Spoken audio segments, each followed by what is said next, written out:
Brian and Kenzie in the morning. And Chicago's alternative all day. Q101. Well, there's no question. We have a lot coming up in sports. In about 5 minutes, we'll get through this, play Nirvana, and then get to sports, including a playoff report brought to you by Hooters, the original wing joint since 1983. So that's coming up in sports, as well as a scandal at DePaul basketball going on. And the Bears Stadium update. Are the Bears moving to Indiana now? Is that what's going on? Well, we'll tell you what happened overnight that is pretty shocking. But first, we are the station and the morning show that talks about monkey escapes better than anyone in the last 18 months. There's been several of them. And the one in St. Louis has taken our attention this week. And in case you missed the update of what's going on, are they headed for your front door from St. Louis, which is not that far away? Well, here was the update that's even questioning whether the entire debacle was real or could it all have been AI. But you have to wait till the end of this news story to really get the payoff of the day. For nearly a week now, St. Louis and the rest of the country has been obsessed with a group of monkeys supposedly on the loose in North City. The story has gone viral, fueled by AI-generated photos, jokes on late-night TV, and even local businesses cashing in. So tonight, 5 News Live's Megan Kernan is here. And the big question is that many people are asking, are these monkey sightings real? It started as a neighborhood sighting of 4 vervant monkeys near O'Fallon Park in North St. Louis and quickly turned into a full-blown phenomenon. She's reporting from Kandahar right there. It sounds like the intensity of that report, talking about possibly just AI monkeys. That's where this news story is taking us. They may not have existed. But that's where we're at. They keep reporting live. For what reason? Do the whole news story from the desk. There's no reason to be live anywhere. You have nothing. Yeah. Here we go with more on the scene. Are you 100% sure the monkeys are real? We have had one verified sighting by a St. Louis police officer that verified the location of one monkey. Which is basically the textbook, the template for a conspiracy. Yes. And listen, all due respect to the police, but if someone's going to be involved, they're going to have a police officer. They have something on him. They got the people above him, his sergeant. Yep. And then they say, you're going to do this because it's going to eventually lead to something very darker down the road. And with all due respect to the police, if you're a police officer and you see one of the monkeys out there, wouldn't you try to capture it? Maybe they are adorable. I don't know. I'd be like, I didn't sign up to do any monkey stuff. I'm not. No, I don't know if that's in his jurisdiction. I think that's in their oath is that they, quote, have to do monkey stuff. I don't know. I think so. I mean, we remember the wrangling in Northwest Indiana with the raccoon, and the officer got called to that. And that thing kept coming at him. And he shot it multiple times. For those that maybe didn't hear that story, we had a listener check in last year and say that they had a raccoon in their front yard. They called the police. The police then shot the raccoon multiple times in front of the entire neighborhood. And it was a big gun. It was a big gun. It was a very big gun. It was bigger than the raccoon. But I'm telling you, that raccoon kept getting up, and it was diseased and sick and was going to pollute all of Northwest Indiana. But the monkey maybe didn't seem sick for him to be like, oh, this is a threat. But here's my thing. Why is it confirmed just because he said he saw it? Drop the body cam footage. I want to see the monkey. TMZ will have that later today. He just said that he saw it. How is that 100% confirmed? What if he missaw? What if it was a cardboard cutout outside of business? I saw a fox by Wrigley Field the other day driving back from D'Agostino's, but I'm not sure it was a confirmed. fox. Well, yeah, I mean, one confirmed sighting. It might have been a big cat. I don't know, a big fat cat. Did you just take a photo of it? I didn't. You didn't take a photo of a fox by Wrigley Field? I'm driving. That's what I mean. All of it's suspicious. We have the Panda Express photo, but I don't have the fox photo. Yeah, you text while you drive all the time. You can take a photo of the fox? Sorry. I knew speed, so it wasn't like you were worried. I'm just human. I'm not perfect. I can't get everything while I'm texting and driving. I can't get every picture. I'm sorry I didn't get that one for you. Just like this cop with the monkey. The story continues. Officer that verified the location of one monkey. Crown Candy Kitchen even joined the fun, selling solid chocolate monkeys. But behind solid chocolate monkeys are the thing in St. Louis right now. I'd like a solid chocolate monkey right now here. I bet you would. Or a fox. A chocolate fox would be nice too. Okay. Chocolate monkeys. But behind the laughs, a serious question lingered. Are the monkey sightings real? The St. Louis Health Department says AI-generated photos flooding social media actually made it harder to track credible sightings. And ultimately, by the way, we're so screwed. Thank you. We're so screwed. This is objectively, this is a hilarious story. But we all need to let it sink in that there actually might be monkeys in St. Louis and that the actual police can't find the actual monkeys because people are making AI photos that are so confusing that now we don't know if the monkeys exist or not. And this is. Do you think Jeffrey Epstein's all over this? What do you mean? How so? I think Jeffrey Epstein's like, none of those pictures are me. Those are all AI. Do you think Epstein's saying that now? Yes. Well, he's dead, though. Well, I'm just saying. But I don't think he's saying because he's been dead for 6 years. Well, I was going to say. like his case. Well, I was going to say, is way. Kenzie saying he's not dead? Oh. I was trying to think if Kenzie was making a conspiracy theory there of her own. But Epstein was pre-AI. Oh, Jeffrey Epstein would have loved AI. That's what I'm trying to say. But This is like, this is an answer to his dead prayer. just like This is the exactly what he was hoping for. but just like the internet, they were using it for years before we got it. Mm-hmm. AI, I'm sure, was being used in the Epstein circles before we got it. We're almost getting there with video too, where it's it's gonna stupid. be like you know how people are like, we caught you on video. Now it's gonna be like, that wasn't me. That was fake video. Yeah. That was an AI generated. We're gonna be. You know how like we advanced the technology where it was getting so hard for people to get away with crime because of all the geotracking pictures, video. We're gonna get to a point where our technology is making it hard to tell if people have committed the crimes. Because Yeah. it's like reversing all of our progress almost. It's almost like this is really bad. It is. And we should be doing what we can to prevent this stuff and not encourage it. Yeah. Shame. We're I'm screwed. sorry to go all woke for a second, but Yeah, you see what I'm saying. Well, I'm the one that said we're screwed. I mean, you can tell me that the Sioux dinosaur broke out of the Field Museum, and I have a video of that walking down Lakeshore Drive, and I'd say, like, wow, we better get down there. You I fell mean, for a Bears AI video yesterday. I did.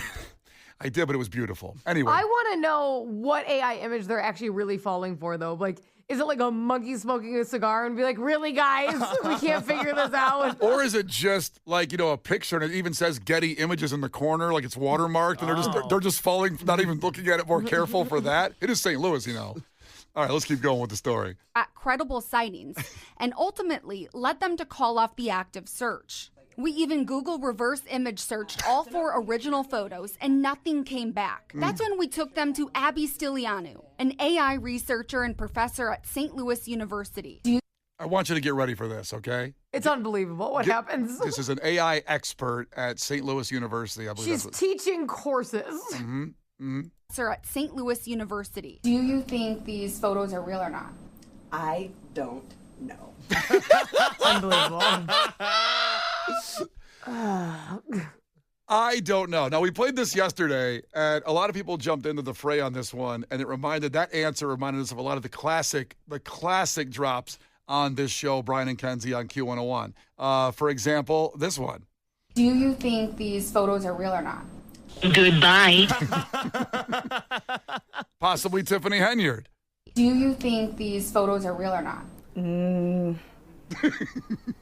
What is that? And this was an obscure drop. Someone said put Marcus Jordan getting arrested for DUI in Florida after this one. Do you think these photos are real or not? You want to check under my nuts, too? Honestly, a more useful answer than hers. Well, maybe we'll have another update over the weekend. It's Brian and Kenzie on Q101. A lot coming up in sports after Nirvana. The Brian and Kenzie Show. On Q101. About 5 minutes away, right after the end, at the end of Clash with Kenzie, your chance to get to the playoff game this Sunday. You can't defeat her. She's too powerful. Clash with Kenzie. Let the battle begin. Q101. Well, here we go. Aziz Ansari, a week from Saturday at the Genesee Theater. Hilarious, and I love that place. Tim competing for the tickets against Kenzie in trivia. Tim, ahoy, tell us something about yourself.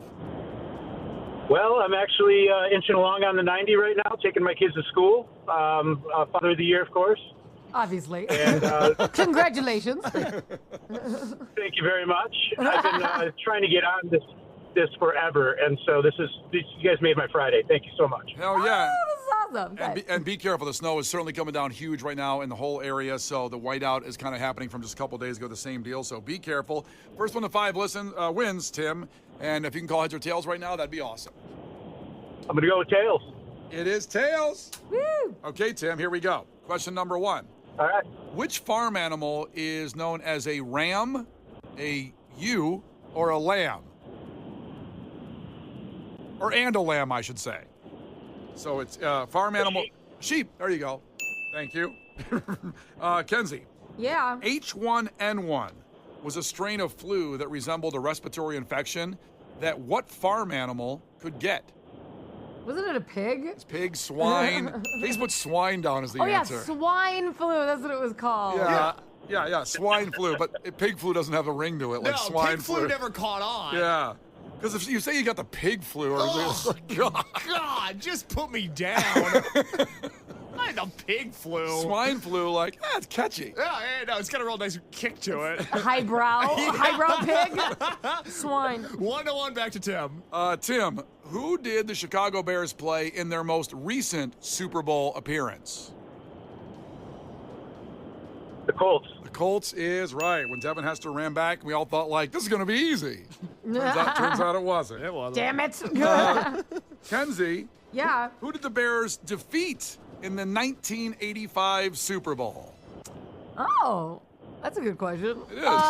Topical. Well, for me, the only one I ever got to watch what Bears Super Bowl was the Colts was. I think of that the most. This could be way off, but in my gut, I think it's the New York Giants. Is it? It is not the New York Giants. Your gut is wrong. God, that's what I thought it was. Yeah. That's why you said that. I was wrong. Now, Tim, who did the Bears defeat in the 85 Super Bowl? I believe it was the Patriots. It was the Patriots. You were in the right, area, I guess, Kenzie. Yeah. Right colors. Yeah. So Tim's got 3, Kenzie's got 1. It's back to Tim. Tim, in what U.S. city is the TV show The Wire based in? Baltimore. Baltimore is right. And Tim's got 4. Kenzie, you need this one to stay in the game. What do Lady and the Tramp eat on their date in Lady and the Tramp? Spaghetti. That's right. Case's favorite order at Noodles & Company. Spaghetti's great. I didn't say it wasn't. Everybody tries to do all these fancy noodles. You know what's good? Spaghetti and meatballs. Yeah, these fancy noodles. Yeah, penne? No, thank you. All these noodles went woke. I can't eat spaghetti. Can't even eat noodles anymore. I'm freaking woke. Amen, brother. Oh, boy. All right, 4-2 back to Tim. He can win with the correct answer. Tim, you can win with this one. How many ounces are there in a pound? In a pound. How many ounces are in a pound?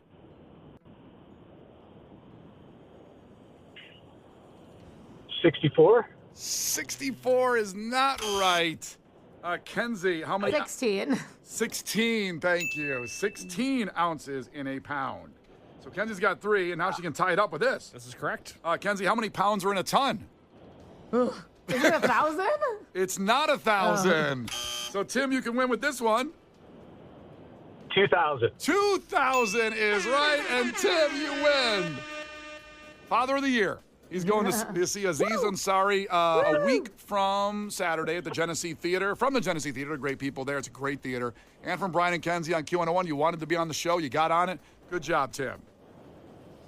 Thank you very much. Awesome. Thanks, guys. All right, thank you, buddy. Hang on. And again, drive safe out there because the whiteout is continuing. And we are right now at 7:30, so you know what that means. Here we go. Now, it's your chance to qualify for a pair of tickets to Chicago's playoff game this Sunday. Be caller 10 to 312-591-8300. Q101. Well, this is one of your last 3 chances of the day because the game is coming up in 2 days.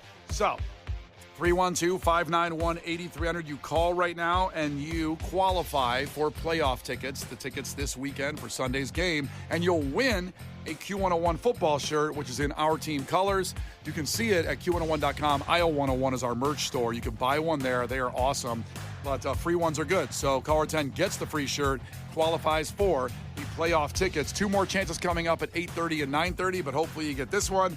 It is Brian and Kenzie on Q101. Go Bears! The Brian and Kenzie Show. On Q101. The Brian and Kenzie Show. On Q101. Brian and Kenzie on Q101. Welcoming, I guess I'd call him a new local hero. Does that sound about right, Kenzie? Absolutely. He's the new face of Chicago, baby. So Brandon Martinez on the phone with us right now. And you might go, well, I'm not sure who you're talking to. And what we're talking to is the man that we all saw Saturday night grating cheese. Period. During the Bears-Packers game at a pivotal moment that possibly inspired the team to do what they did in the fourth quarter. I don't think I'm stepping out of turn by saying that. Brandon, welcome to the show. Thanks for calling in. Good morning, guys. How are you? We're doing excellent. We have a lot of questions about this. Everybody has seen what you did during the Bears game in that fourth quarter. My question is first, did you always bring a cheese grater and cheese to a Bears-Packers game that you've been to? That's the first time I did that. And what inspired you to do that? I had a block of cheese at home. I figured it'd be fun to have fun with that. So that's just really it. That's the whole inspiration. Is there's this block of cheese sitting there in the big fridge. old cheese. What am I going to do with all this cheese? I'm curious. I am shocked. As a woman, I understand the bag rules for Soldier Field are almost impossible. You're allowed to bring something in size of the palm of your hand. It has to be see-through.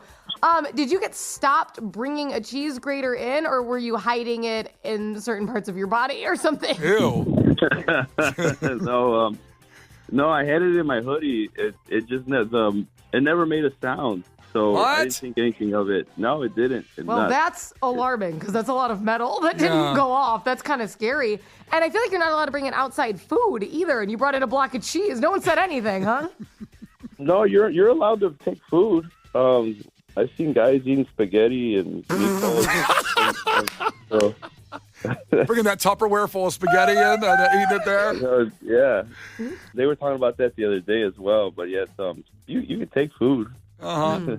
And I guess you can take a cheese grater. We didn't know. Oh, yeah. I think there were a couple in there that day. I don't know. I don't think they were all the same kind, though. But the one I had a plastic guard on it as well, so everything was covered. The plastic guard may have nullified the metal detector on the way into the game. How have you been handling all the attention? Because you've gotten tons. And I've seen you on WGN and other TV places and, everywhere.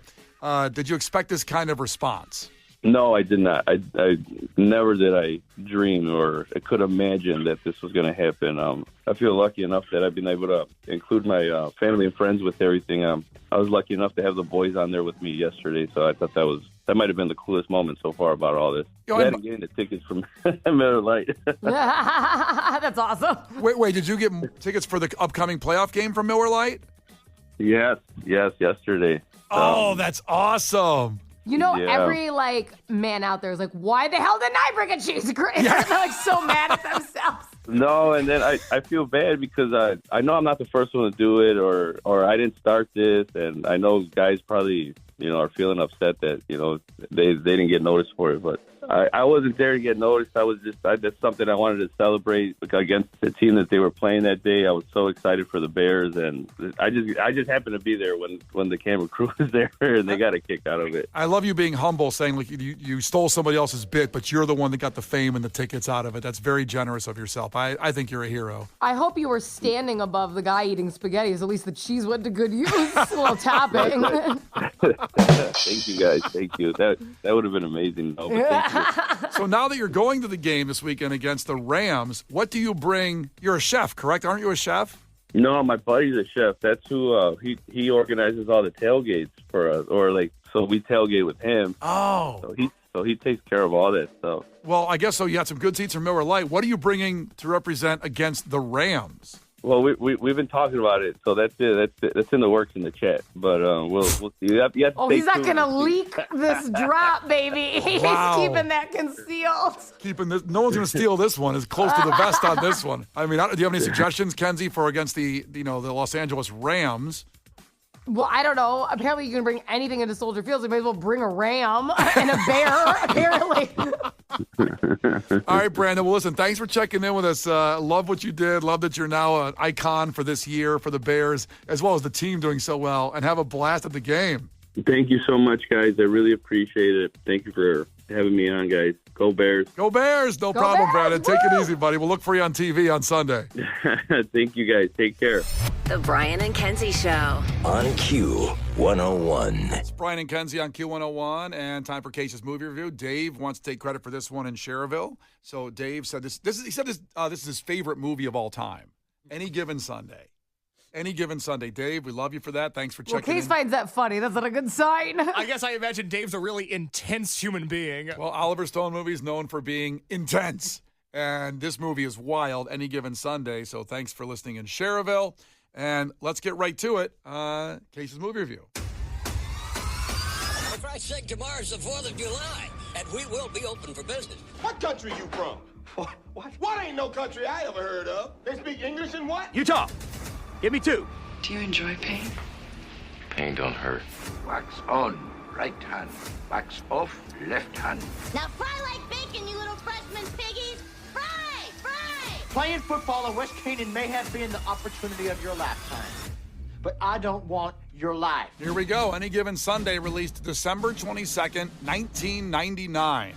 The budget was $55 million, which I find incredible with the amount of A-list actors that were in this. There's about 47 of them in this movie. I guess they all took a pay cut to be in the movie. The box office did $100 million, so I guess that's considered probably not great for their situation because 55, you doubled your money, but the film received mixed reviews. Rotten Tomatoes gave it a 51% positive from 128 reviews and 5.5 out of 10. So it's certainly not in the high range of movies, but I love this movie. It's a rewatchable for me. Like when it comes on, I'll watch at least part of it every time it's on TV. And we start always as we do with Case's Movie Review.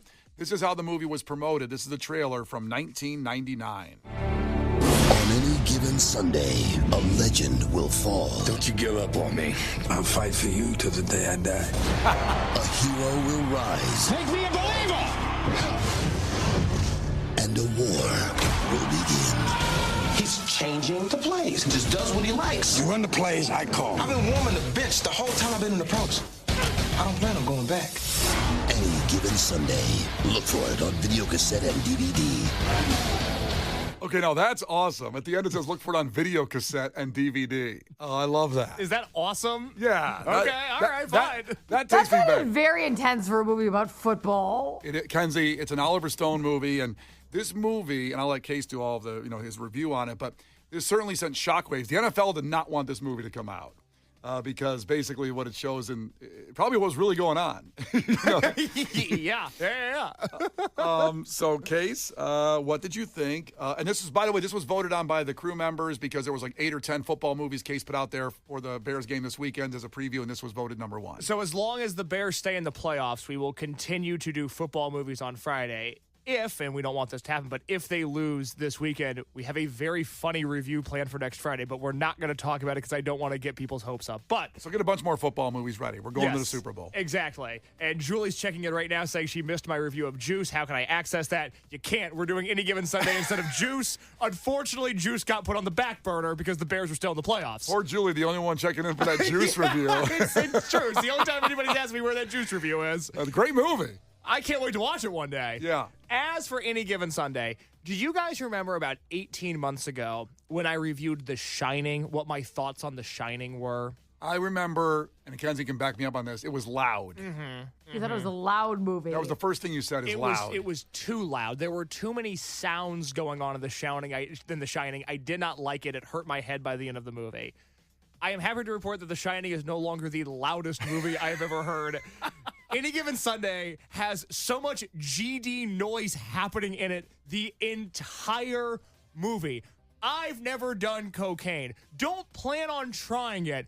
But oh my God, does it seem like it would be fun to be high on cocaine editing a feature film.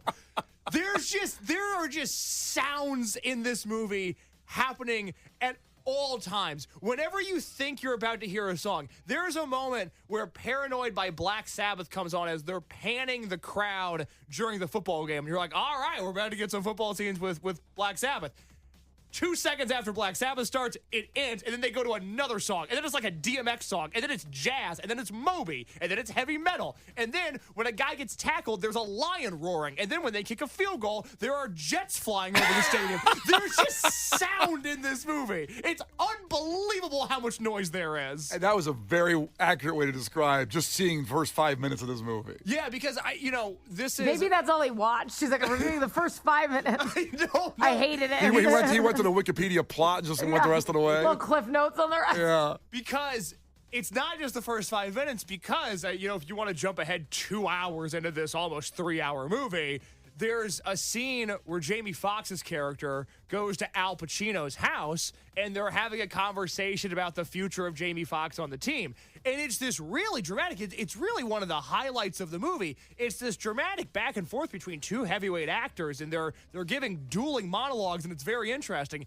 but spliced in between their words is a film from the 1940s where they're showing like a chariot race. Yeah. And it's supposed to be some metaphorical hierarchy nonsense that I don't fully understand. Well, gladiators from football, that's Yeah. what it's kind of showing there. I guess. But even then, like they're showing us a movie within a movie as the movie characters are talking. There's so much happening. This movie's nonstop. Imagine being the person who has to get rights for all of this. Oh, my God. The amount of music and sounds and other movie clips. Like, could you just make like your own movie with your own sound? That would be so frustrating. It was groundbreaking. Oliver Stone movies always have that kind of fast cutting, and they did it before other movies did it. So it was like, it really was groundbreaking when they did it. And it is anxiety-ridden. It can give you a Kenzie, headache. anxiety-ridden. Like, this is a movie that will make you paranoid. And you talked about the rights to this. They bought the rights to 3 different books along the way, books that were already written about the NFL and about sports medicine.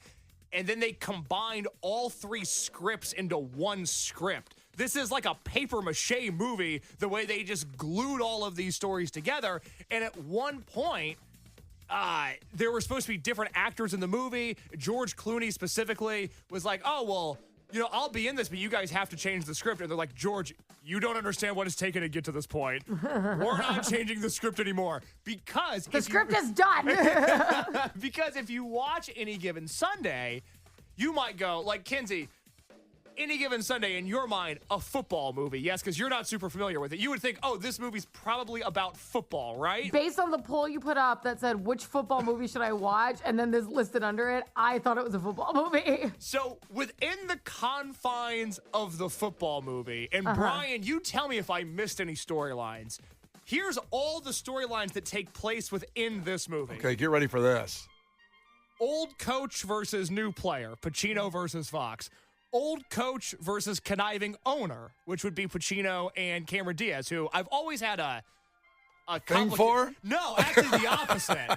I've never really been a Cameron Diaz fan, but I really liked her in this movie. Yeah, she's great. So old coach versus new player, old coach versus owner, new player versus old player, black athlete versus white America, football organization versus team doctor, football organization versus local journalist, multiple instances of athlete versus girlfriend or wife, not in a domestic abuse sense. Oh, I thought that was going domestic abuse. That was my a initial woman thought. hits a man in this movie. A man never hits a woman in this movie, which I guess in some way is progress. But I don't know. It's like, I guess that's fun. Like, that's not good, but it's better. Multiple instances of that. There's also old lonely man versus high-priced escort, because there's this really, really weird Al Pacino, Elizabeth Berkley subplot in this movie. I forgot Elizabeth Berkley was the prostitute. And she's awesome. She's great. If I was going to pay for an escort, if I had a choice, I'd prefer it be her. That story goes nowhere, and it eats up a lot of the movie. Yeah. Oh, and also there's football team versus football team in this movie, and there's a bunch of football being played. But there's 700 storylines happening. You missed one. Did I? You missed Jamie Foxx or Willie Beeman making his music video and upsetting all his players. The Willie Beeman. Yeah, that's right. That's right. I guess, player versus team. First music career? Yeah. That song, they should have put that in the trailer. Willie Beeman. I love it. Oh, it's so good. It's absolutely insane, but it's an interesting movie in that it comes out in 1999, and not to go too into the weeds of football, but Willie Beeman is a black quarterback, and it's right on the cusp of Michael Vick coming into the league and Donovan McNabb coming into the league and Dante Culpepper coming into the league, and the way that black quarterbacks have always been treated differently than white quarterbacks, and that plays a huge part in this movie. It also touches on college recruiting scandals in a way that is very forward-thinking and would now sound out of place with the NIL deals, but really was ahead of its time for the conversation there. You have an owner who wants to move a football team to Los Angeles, which was a subplot for 20 years in the NFL once they lost their teams in LA. Oh, and then you also have all of this stuff about concussions and how deadly they are and how owners don't want to take it seriously because they just want their players out on the field. And this is 15 years before the NFL really starts to take concussion seriously. And Kenzie, that's one of your favorite movies, Concussion with Will Smith. I didn't say that. But I think it's a movie that you've seen. It's a good movie. I took it on your Mount Rushmore of movies. It's not. And that movie's I just... skew towards a very different genre when we start talking about favorites. That movie was all about concussions. This is just like 10 minutes of this 3-hour movie about concussions. Maybe a little bit more than 10 minutes, but I feel like I have a concussion listening to this review. Yeah. I'm exhausted. So- this is not a fun movie. I would not call it a fun movie. It's not a background movie. It's not one that you can just have on because if you just listen to it, you'll have no idea what's happening. I will tell you, though, it is a background movie for, like, me because I've seen it probably 30 times. Just, at least parts of it. That's crazy to watch this movie that many times. Well, at least I know, parts of it. You won't watch one new movie. I know. Stop watching this. You know what happens. At least parts of it I'll watch. I don't watch I haven't seen the whole thing start to finish ever, probably, except for the one time I've seen it. But parts of it since then, I love it when it comes on. So we have to take a break. Yeah. But there's two things that we have to address when we come back. One, we're going to play maybe the greatest audio we've ever played in one of my movie reviews. We have the Al Pacino speech before the team's playoff game. So good. Kenzie, if you're not fired up now, you are going to run through a wall after this speech. We also have to talk about the Jamie Foxx role and what celebrity almost was in this movie in the starring role against Al Pacino. When I say this name, it is going to blow your mind. It is going to change the way you think about this movie forever. Wow. I can't wait. That's 6 minutes away with Brian and Kenzie on Q101 as Case's movie review of Any Given Sunday continues. The Brian and Kenzie Show. Q101. The Brian and Kenzie Show.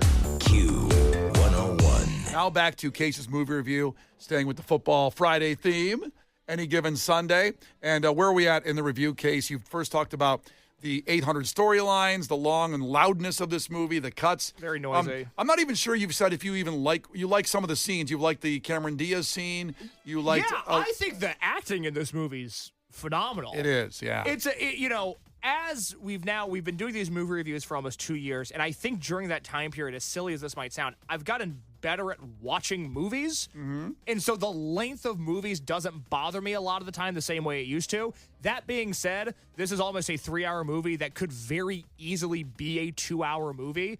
I think this is heavily flawed. There are things that even if they're entertaining, say the guy having his eye pop out of his head during the playoff game. Kenzie, you wouldn't have liked that scene. I didn't like it. I can't say you trust me. I'm not a fan. You wouldn't have been a fan. As entertaining as that might have been, not sure it needed to be in the movie because it does take up an extraordinary amount of time for something that doesn't really push the plot forward.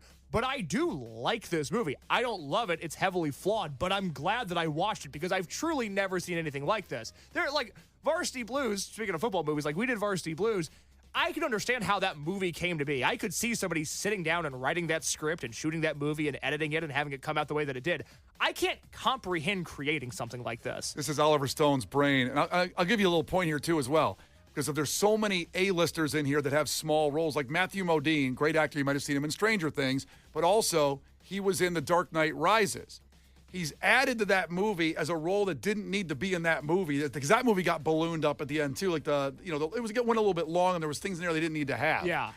He's also in this movie in a role they didn't need to add. I don't know if they come to Matthew Modine just to pad a movie and make it a little longer to add a role in there. Well, who does he play? Because I don't know that name. So he plays the young doctor that challenges James Woods, the old doctor. Doctor versus doctor. But then what you see Dr. Ollie Powers. Yeah, and what You're welcome. What you see in there is like James Woods is kind of going along with the owner. Let's not tell people that they have a concussion and all that. And then he's trying to be the moral doctor, saying we can't let him play. But by the end, you see him with a cheerleader, and he's been corrupted in the movie in just a short arc of his whole play in the movie. That's right. Believe it or not, Wait, they sent a cheerleader in to convince him to not talk about the concussions? Not exactly, but you just see this because not everything's explained very well, but they just kind of show him talking to a cheerleader and he's having a good time all of a sudden instead of like blowing the whistle on these people breaking laws. Because tell you what, those cheerleaders don't get paid a lot. So if they were like, hey, we also need you to go do something to this guy, like, not for this money. I'm already dancing around and I got to go do that. I don't know if there was payment exchange. Like $50 a game. I don't think so. Maybe they just fell in love, Kenzie. Yeah, I'm sure. glass half empty outlook on life. Let the cheerleader fall in love. And let me also say that Aaron Eckert's in this movie as well. He's the young coach trying to get Al Pacino's job. Yes. And he's in the Batman trilogy as well. Oh, fun. So, I mean, he's Two-Face. So it's crazy. Not that Oliver Stone did that movie at all. That was, of course, who did the Batman Begins? Anyway, it's not Oliver Stone. Of course that was. Who did that? Damn it. Of course that was. What's going on now? Because it's a great director. Of course it was that one guy. Christopher Nolan, another legendary director. Obviously. Okay, yes. Everybody knows that. Got it. And there's like the Jim Rome character in this movie, the guy who's just blatantly doing a Jim Rome impression. But I like him. I like that character. But it's just another character in this movie full of 700 characters. Who was John C. McGinley, who was in Platoon, another Oliver Stone movie. Okay, all right. So as for, we talked about, we're going to play perhaps the greatest monologue in the history of film in just a second. But I did want to talk about the casting here, and specifically the role that Jamie Foxx played. First of all, I don't think I've ever seen Jamie Foxx in a movie. I kind of only know him as the guy in the Kanye song. And oh my God. I was just talking about this with Brian and you weren't in the room. I said that Jamie Foxx is so incredibly talented and he doesn't get I know he's famous, I understand that. He does not get like the respect or love. He can play any role. He can sing incredibly well and beautifully. He can play multiple instruments. He can produce music. He can dance. He can write scripts. He can produce movies and TV shows. He can comedy act. He can serious. I mean, it almost screwed him because he was so talented that he's not well known for one thing. Yeah. And so he was like, oh, I've seen him act. Oh, I've seen him sing. Oh, I've seen, and it's like, he's the ultimate, like, well-rounded, talented person in the industry. It's unbelievable. I mean, you go back to In Living Color, and the Jamie Foxx show, hilarious. And then this is a serious movie that he could have won an award for. I don't know if he was nominated for anything, but he could have easily won an award for this movie. He goes toe-to-toe with Pacino in this movie and holds his own. He does. You know, it's really incredible, but he was not the first choice. He actually was quite down on the list in terms of people that almost got this role. So the one that everybody wanted was they wanted Will Smith for this movie. That was their number one choice. Will Smith was just flat out not interested. Said, no, thank you. Don't want to look at it. Don't want to entertain this. I'm good. I've got other things going on. Interesting. They then met with Cuba Gooding Jr., who was coming off of Jerry Maguire, which I have not seen, but I understand that's a football movie. And his point was, very good one. Okay, good to know. He's like, I just did a football movie. I don't want to do another one. Oh, it's too bad. He should have done it. I know. They offered the role to And then he's in radio. He's been in a lot of football movies. Yeah. I get where he's coming from. They offered the role to Chris Tucker. Chris Tucker. Wow, that would have been way different. He turned it down. And then the person that was originally cast in the Willie Beeman role, this is somebody that showed up on set, ready to shoot a movie initially, alongside Al Pacino. The person that was originally cast in that role was Sean P. Diddy Combs. Oh my God. Who did he murder to get the role? He probably threatened all of those other actors. Oh, God. Internally, they shifted away from Combs because allegedly he could not throw a football convincingly, and he was not the athlete that maybe he claimed to be. Well, and the date rape drug on the casting director probably wore off. I wasn't there. I don't know. Oh, no. I don't know. Diddy said he left the movie because he had a busy music schedule and scheduling conflicts were going to arise. But then, to be fair, he did in 99. I understand the mindset of like, it's 1998. We're about to make a major motion picture. You know who we should get is P. Diddy. Yeah. It makes sense. At that point, he's just cashing those checks on Notorious B.I.G.'s name. Good Lord. And so after all of that, including Al Pacino, his role originally going to Robert De Niro, and then De Niro leaving the film. Henry Rollins was offered a role as a football player in this movie, but Henry Rollins didn't feel like he could be a convincing football player, so he could have ruled in this movie. And then Diddy was originally in the Willie Beeman role, but left the movie. Now, I know we have to give away these playoff tickets in a second. I got an idea if you want. Please. It's your review. You can do what you want, but you can give the review. On-air production meeting. Hey, why don't we play the Al Pacino speech into giving away the tickets because it'll fire us up perfectly. Great minds think alike. I was going to say the same thing. So real quick, my rating on any given Sunday. Kenzie was in on that too. That's what I was going to say. You work with people Happy long we're enough. all on the same page here. Thank God. Contribution, Kenzie, thank you for your service. Yes, you're welcome. Thank you. It's You're noted. welcome. What a patriot. Thank you.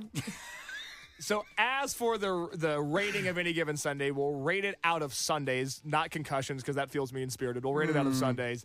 This is 6.5 Sundays out of 10. Oh, that's disappointing in my eyes. It's an average movie. It's a movie that everybody should watch. You should experience this movie once in your life. I don't think it's one I'm going to revisit. It's not one that I hold in the highest esteem, but it is a movie that you should watch to experience all the noises, all the sounds, all the concussions, and all the possibilities of sitting through this movie going, oh my God, that could have been Diddy. Next time I watch it, there's no way. Jamie Foxx, I guess it could throw a football, by the way, and look great. Another thing he can do. This is he's the most talented man in Hollywood. Will it beam? And okay, so Al Pacino gives, this has been voted by a lot of the sports journals and media, that the best halftime speech, the best speech in a movie to fire up a team. And it's 4 minutes long, but this will be about 101 seconds of it. And right after the speech, as it's 8:30 right now, we will get you qualified to go to the playoff game Sunday, and you'll win the Q101 football shirt. So if this doesn't fire up, if the Bears, I know some of the guys listen to the show, the Bears should be listening to this to get fired up. And here you go. It's Al Pacino's monologue from Any Given Sunday. You know, when you get old in life, things get taken from you. I mean, that's part of life. But you only learn that when you start losing stuff.